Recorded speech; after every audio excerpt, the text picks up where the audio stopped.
ગરમી સાથે મચ્છરજન્ય રોગમાં વધારો. સોલા સિવિલ હોસ્પિટલમાં કુલ દર્દીના 10% હીટ સ્ટ્રોકની સમસ્યા સાથે પહોંચે છે હોસ્પિટલ. ઝાડા ઉલટીના કેસ પણ વધ્યા. અમદાવાદ શહેરમાં ગત સપ્તાહ દરમિયાન કાળઝાળ ગરમીએ કહેર વરસાવ્યો હતો. ગત સપ્તાહમાં છેલ્લા 100 વર્ષના મે મહિનાનું મહત્તમ તાપમાન પણ નોંધાયું હતું. ગત સપ્તાહ દરમિયાન મુખ્યત્વે દિવસ દરમિયાન મહત્તમ તાપમાન 45 ડિગ્રી સેલ્સિયસથી વધુ નોંધાયું હતું. તેના કારણે ઝાડા ઉલટી, તાવ, શરદી, ખાંસી જેવા લક્ષણો સાથે ડિહાઇડ્રેશન અને હીટ સ્ટ્રોકના કેસમાં પણ વધારો થયો હતો. ઉલ્લેખનીય છે કે ગત સપ્તાહ દરમિયાન અમદાવાદ સિવિલ હોસ્પિટલમાં 2 દર્દીઓના હીટ સ્ટ્રોકના કારણે મોત પણ નીપજ્યા હતા. આવી કાળઝાળ ગરમીમાં મનુષ્યને ડિહાઇડ્રેશન જેવી તકલીફ થતી હોય છે, ત્યારે સામાન્ય રીતે ભારે ગરમીમાં મચ્છરજન્ય રોગ નિયંત્રણમાં આવે છે, પરંતુ ગત સપ્તાહ દરમિયાન અમદાવાદ સોલા સિવિલ હોસ્પિટલમાં મચ્છરજન્ય રોગના દર્દીઓ પણ સારવાર અર્થે પહોંચ્યા હતા. મહત્વનું છે કે કાળઝાળ ગરમી વચ્ચે મનુષ્ય જ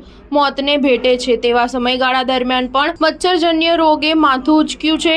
સોલા સિવિલ હોસ્પિટલમાં ગત સપ્તાહ દરમિયાન ડેન્ગ્યુના 49 સેમ્પલ લેવામાં આવ્યા હતા, જેમાંથી 8 દર્દીઓનો રિપોર્ટ પોઝિટિવ આવ્યો હતો તથા મેલેરિયાના 155 સેમ્પલમાંથી 1 દર્દીનો રિપોર્ટ પોઝિટિવ આવ્યો હતો, જ્યારે ચિકનગુનિયાના 5 સેમ્પલમાંથી 1 પણ દર્દીનો રિપોર્ટ પોઝિટિવ આવ્યો ન હતો. સ્વાઇન ફ્લૂના પણ 3 દર્દીઓના સેમ્પલ લેવામાં આવ્યા હતા, જેમાંથી કોઈ દર્દીનો રિપોર્ટ પોઝિટિવ આવ્યો ન હતો. આ ઉપરાંત ઝાડા ઉલટીના 38 દર્દીઓ સારવાર અર્થે સોલા સિવિલ હોસ્પિટલ પહોંચ્યા હતા. હિમોફિલિયાના પણ 62 ગત સપ્તાહમાં સારવાર લીધી હતી, જેમાંથી 17 બાળકો અને 45 વયસ્ક લોકો હતા. સ્ટાર ન્યૂઝ 7 હંમેશા સચ્ચાઈની સાથે.